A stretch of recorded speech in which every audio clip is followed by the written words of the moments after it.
threaten the United States and the free world and the countries of the region and to suppress the Iranian people. He writes, every leader appointed by the Iranian regime will be an unequivocal target for elimination. That's going forward. So that is a U.S. goal going forward? Well, yeah, just keep killing them until they're gone. I mean, absolutely. I saw that. I've read that they're going to target who they ever elect to be their next leader and kill them. Absolutely. I fully support it. So that's what's entirely appropriate. Now they have to decide, are we going to continue choose now peace or now we're going to try to destroy Israel? They really don't have those capabilities. At this point, it's just empty rhetoric because we all know that Iran is able to really project the kinds of damage. So then who decides what leader should lead Iran then? If you think that the United States should take part in taking out every leader going forward if it doesn't meet the right measure? Well, I mean, hey, I'm sorry. I absolutely, I support killing, the leadership of the Iranian. Absolutely. I absolutely support that. I think that's entirely appropriate until hopefully they'll pick someone that realizes that they need to live and coexist in peace in the region and stop trying to destroy Israel and destabilize the region. Senator John Fetterman, thank you for your time. If anyone, that's another thing Democrats say. No one will mourn the death of the Ayatollah. Well, yeah, so that's just another way of saying it's a good thing that he's been killed, right? I'll call it what it is. I won't say, well, I won't weep for him. Just call it what it is. It's like it's a good thing that he's been erased. Now and then if they pick another one. I hear your point, but I've had every Democrat who's been on this show that I've heard is having two thoughts in their head at once, which is it is good to have the Ayatollah gone, but they do not agree and do not understand the justification of going in now with this war at this moment.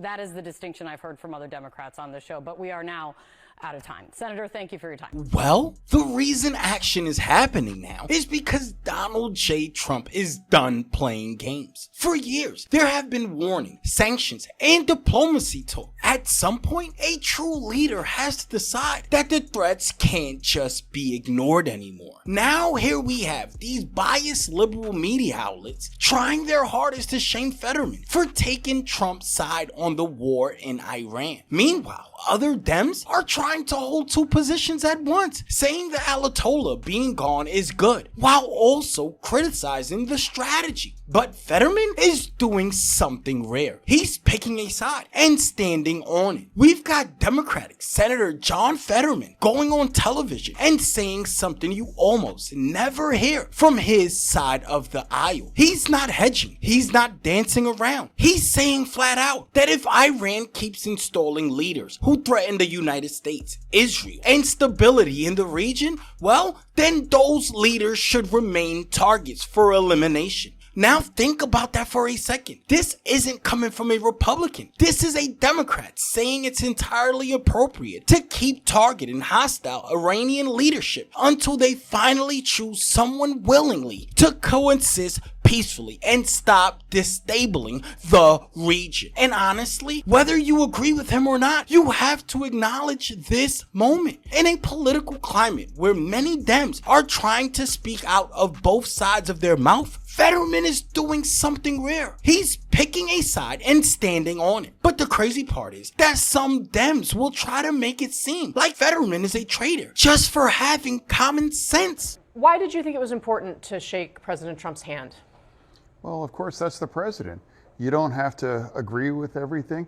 You can be in a different party. I think that's just basic respect and courtesy, whether it's for the office or whether it's just kind of, I can't think we can get to the place where, the State of the Union can't turn into like the Springer show. Do you think your colleagues, Ilhan Omar, Rashida Tlaib, conducted themselves the right way by that metric? I'm saying I just disagree with that. It's not my, I'm not going to criticize it, but I'm going to say that's just not something I choose. And I think I walked around and I realized that half my colleagues were gone. And now if they want to boycott it, that's their choice.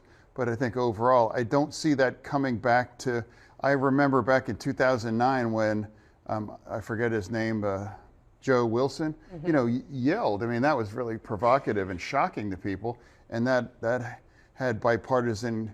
They condemned that, and now here it's just part of the now, where it's just kind of like here it is. So I think something's lost when if that becomes like the new normal. Do you think President Trump is responsible for that new normal? I think we're all part of it too, and I do think we have to find a way. If we can be in the same room, we can disagree on these things. You don't have to sign off on everything. You don't have to agree with everything. And now, if I hear something that I agree with or I like that, hey, I'm going to stand up and clap for those things. And I think, and if someone's angry that I shook the president's hand as he walked in, that's I think that's on them. And I think some of the people that were angry that I did that, they didn't really have a problem when Mandami visited with the White House too. So, like, if we refuse to talk to the other side, I mean, that's the only one that really loses. That's America. Exactly right. While other Democrats like Ilhan Omar and Rashida are busy turning serious moments into political theater, Fetterman is reminding everyone of something simple. Respect and basic civility still matters in our country. But let me ask you something. Why do some of these lefties seem so determined to divide our country? I mean, think about it. The United States just took out a major enemy threatening the region. And instead of unity, you've got politicians acting like Trump somehow did something wrong. Meanwhile, Fetterman is saying something simple. Maybe we should stop treating politics like a circus and remember that we're all American first. And maybe we should celebrate our president's success in Iran. Period. Now, I remember the Iranian generals were saying that our ships were going to end at the bottom of the ocean, and that's theirs. Like, look at that again. It's on the screen right now. Boom. Like, I love it.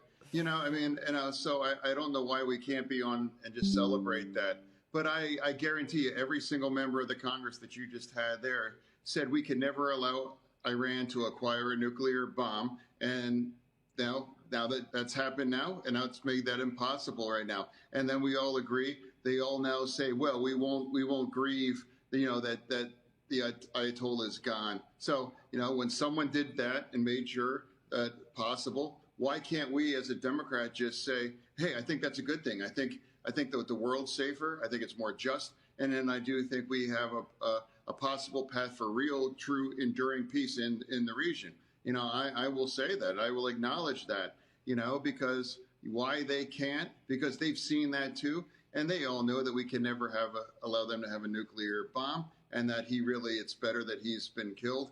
But, because as a Democrat, they're afraid to just agree with Trump on anything at this point. Wow, Fetterman just said the quiet part out loud. These Democrats won't agree with the president even if their lives depended on it. Why? Because the moment they admit Trump got something right, their entire narrative collapses. The political game ends, and suddenly it's not about party anymore. It's about results. What we just saw from Fetterman is something that has become shockingly rare in today's politics. Basic honesty and a little bit of courage. Yes, I said it, courage. Because in today's Democratic Party, simply acknowledging reality can get you in trouble with your own side. Fetterman walks into the room, sees Donald Trump, and does something completely normal. He shakes the man's hand. That's it. That's all. No political stunt. Just basic respect for the office of presidency. And somehow that alone is enough to send parts of the Democratic base into absolute meltdown mode. What a joke. What happened to common sense? And what happened to basic civility? Since when did acknowledging the president and his success become some kind of political crime? Some of these people are so obsessed with opposing Trump that they won't give him credit for anything. I mean nothing. The man could solve a major international threat, protect American interests, and strengthen our position globally. And you still have people on the left twisting themselves into knots, trying to explain why it's somehow a bad thing. That's not leadership. Meanwhile, Fetterman steps up and basically says, look, you don't have to agree with everything, but we're not going to turn politics into a circus. And I've got to say, finally, someone on that side is willing to act like a damn adult. Because at the end of the day, respect for the office, honesty about results, and the willingness to put the country first shouldn't be controversial. But in their party, apparently it is. And that says a lot. But hey, maybe I'm wrong. Let me know in the comments below, and I'll catch you in the next one.